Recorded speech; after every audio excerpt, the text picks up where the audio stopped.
नमस्कार। तो चलिए आज हम अपनी दुनिया के दो सबसे जरूरी हिस्सों को समझते हैं, हमारे विशाल महासागर और ये बड़े बड़े महाद्वीप। आइए अपने इस नीले ग्रह के कुछ रहस्यों को जानते हैं। चलिए आज का ये सफर शुरू करते हैं जूल्स वर्न के इन खूबसूरत शब्दों के साथ। ये पंक्तियां महासागर की विशालता और उसकी जीवन देने वाली शक्ति को कितने अच्छे से बयां करती हैं, है ना? सोचिए, जब पहली बार इंसानों ने हमारी दुनिया को अंतरिक्ष से देखा तो उन्हें सबसे ज्यादा क्या दिखा? नीला रंग। और इसीलिए उन्होंने बड़े प्यार से पृथ्वी को नाम दिया नीला ग्रह।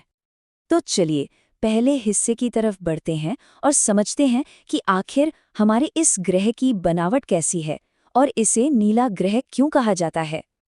देखिए, ये चार्ट एकदम साफ साफ बताता है हमारी पृथ्वी का लगभग 3/4 हिस्सा यानी करीब 75% पानी से ढका है।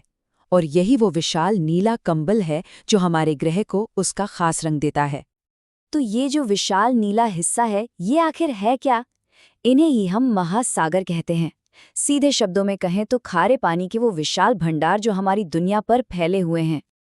और पानी के अलावा जो बाकी का 25% हिस्सा है, मतलब जो जमीन है, उसके बड़े बड़े टुकड़ों को महाद्वीप कहा जाता है। तो बस ये दो ही चीजें हैं, महासागर और महाद्वीप, जो हमारे ग्रह की पहचान है। चलिए अब इस सफर में थोड़ा और गहरा उतरते हैं और मिलते हैं पानी के इन विशाल आपस में जुड़े हुए भंडारों से, जिन्हें हम महासागर कहते हैं। यहाँ एक बहुत ही मजेदार बात है, हम अक्सर 5 अलग-अलग महासागरों के नाम लेते हैं ना, पर सच तो ये है कि ये सब एक ही हैं। सोचकर देखिए, एक ही विशाल ग्लोबल महासागर है जिसके बीच कोई दीवारें नहीं है और जिसका पानी लगातार पूरी दुनिया में घूमता रहता है। हाँ, तो इससे ग्लोबल महासागर के हमने 5 मुख्य हिस्से बनाए हैं। सबसे बड़ा प्रशांत महासागर, फिर है व्यस्त अटलांटिक, गर्म हिंद महासागर, बर्फीला दक्षिणी महासागर और सबसे छोटा आर्कटिक। जैसा कि यहाँ दिख रहा है, इनके साइज में कितना ज्यादा फर्क है। और ये सिर्फ पानी के भंडार नहीं है, बिल्कुल नहीं। महासागर तो जिंदगी से भरपूर हैं, एकदम छोटे छोटे पौधों और शैवाल से लेकर हजारों तरह की रंग बिरंगी मछलियां, डॉल्फिन और यहाँ तक कि दुनिया के सबसे बड़े जीव विशाल व्हेल तक सब इन्हीं में रहते हैं। चलिए अब पानी से जमीन की ओर आते हैं। अब बात करते हैं महाद्वीपों की। और यहाँ ना एक बड़ी दिलचस्प पहेली सामने आती है।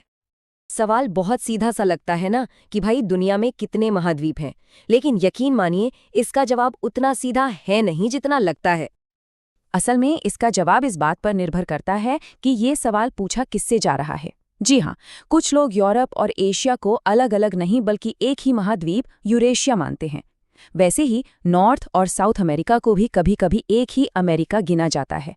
और इसी वजह से महाद्वीपों की गिनती कहीं 4 होती है, कहीं 5, कहीं 6 तो कहीं 7। लेकिन इन सब अलग अलग तरीकों के बावजूद जो 7 महाद्वीपों वाला मॉडल है ना, यानी Africa, Antarctica, Australia, Asia, Europe, north America और साउथ अमेरिका, वही आज दुनिया भर में सबसे ज्यादा माना और पढ़ाया जाता है। अब देखते हैं कि ये महासागर और महाद्वीप एक दूसरे से कैसे जुड़े हैं। इनका रिश्ता बड़ा ही मजबूत है, लेकिन इसके 2 पहलू हैं। एक तरफ ये जीवन देते हैं तो दूसरी तरफ विनाश भी कर सकते हैं। देखिए, महासागरों के 2 चेहरे हैं। एक तरफ वो हमें मॉनसून की बारिश देते हैं, हमारी जलवायु को स्थिर रखते हैं, मतलब जीवन देते हैं। लेकिन दूसरी तरफ वही महासागर ताकतवर चक्रवात और भयानक सुनामी भी ला सकते हैं, मतलब बनाने और बिगाड़ने दोनों की शक्ति इनके पास है। ये बात बहुत गहरी है। महासागरों को पृथ्वी के फेफड़े भी कहा जाता है। क्यों? क्योंकि समंदर में जो पौधे और शैवाल होते हैं ना, वो दुनिया की लगभग आधी ऑक्सीजन बनाते हैं। जी हाँ, वही ऑक्सीजन जिससे हम सांस लेते हैं।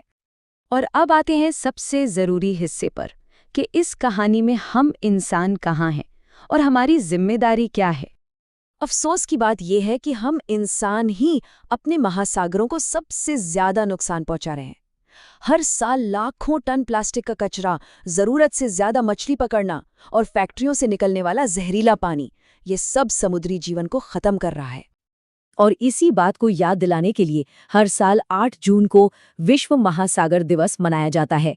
ये दिन एक रिमाइंडर है कि महासागर हमारे लिए कितने जरूरी हैं और उन्हें बचाना कितना ज्यादा आवश्यक है। तो आखिर में ये एक बड़ा सवाल हमारे सामने खड़ा है। अपने इस खूबसूरत नीले ग्रह को बचाने के लिए हमारा अगला कदम क्या होना चाहिए? ये एक ऐसा सवाल है जिसका जवाब हम सबको मिलकर खोजना होगा।